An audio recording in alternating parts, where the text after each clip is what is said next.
Shalom, selamat pagi jemaat yang dikasihi Tuhan. Pada hari ini kita akan merenungkan kebenaran firman Tuhan dari Roma pasal 4 ayat 1 sampai 12. Sebagai penghantar kita akan memancing dengan sebuah pertanyaan bahwa apakah kita masih mempertanyakan dalam keimanan kita Kristen, sunat dan tidak sunat itu penting. Nah, kalau masih ada yang mempertanyakan itu dalam hidup kita, maka satu hal yang harus kita pahami bahwa dalam konteks perjanjian lama, sunat itu merupakan satu tanda perjanjian antara Allah dan orang Israel.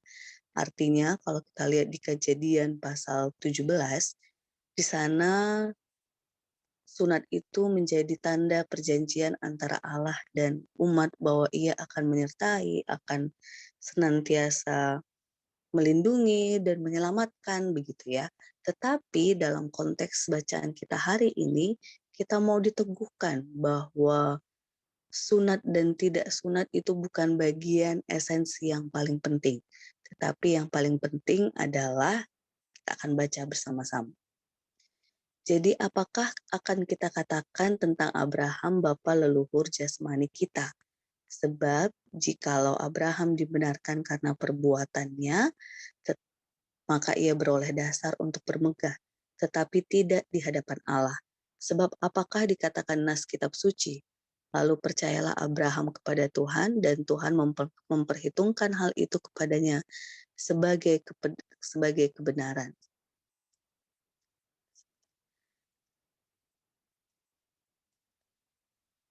Ya, Bapak Ibu terkasih, kalau ada orang yang bekerja, upahnya tidak diperhitungkan sebagai hadiah, tetapi sebagai haknya.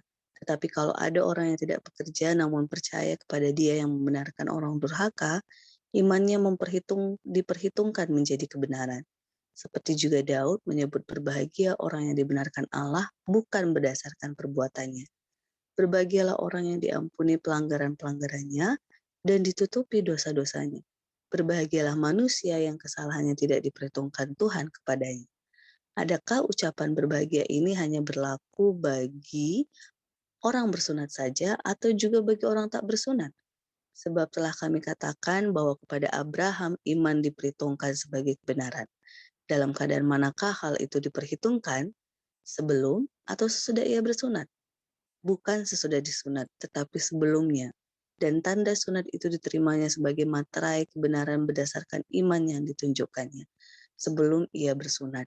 Demikianlah ia dapat menjadi bapa semua orang percaya yang tak bersunat, supaya kebenaran diperhitungkan kepada mereka, dan juga menjadi bapa orang-orang bersunat, yaitu mereka yang bukan hanya bersunat, tetapi juga mengikuti jejak iman Abraham, bapa leluhur kita, pada masa ia belum disunat. Jadi jemaat yang dikasih Tuhan, di sini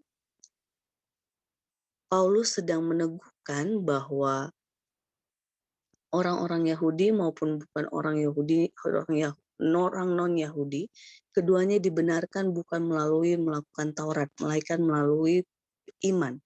Dan Paulus mengutip contoh tentang Abraham ini untuk menegaskan bahwa Abraham pun saat itu dibenarkan oleh Tuhan bukan karena melakukan Taurat, melainkan karena percaya. Jadi jemaat yang dikasih Tuhan, lagi dan lagi di sini Paulus sedang menegaskan pada saat itu sedang ada ketegangan di mana orang-orang Yahudi yang kuat dengan Tauratnya merasa bahwa mereka lah yang benar gitu. Sedangkan orang-orang yang non-Yahudi yang tidak mengenal Taurat, tidak melakukan ritual-ritual, mereka tidak layak. Jadi jemaat yang dikasih Tuhan, kita mengerti ketegangan saat itu. Sehingga dengan ketegangan yang saat itu, Paulus menegaskan dasar yang benar bahwa dalam Kristus Tuhan kita dibenarkan bukan karena perbuatan-perbuatan atau ritual-ritual, tapi karena iman. Jadi jemaat yang dikasih Tuhan, dalam hal ini kita diteguhkan bahwa kehidupan Kristen kita dasari dengan iman yang sungguh-sungguh kepada Tuhan. Itulah yang membenarkan kita, yang menyelamatkan kita, yang membuat kita semakin merasakan cinta kasih Tuhan.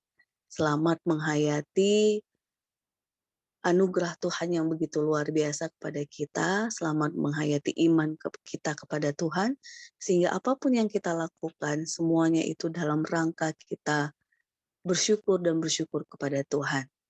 Semoga firman Tuhan hari ini semakin meneguhkan kita untuk memandang sesama kita dengan benar. Tuhan Yesus memberkati kita. Amin.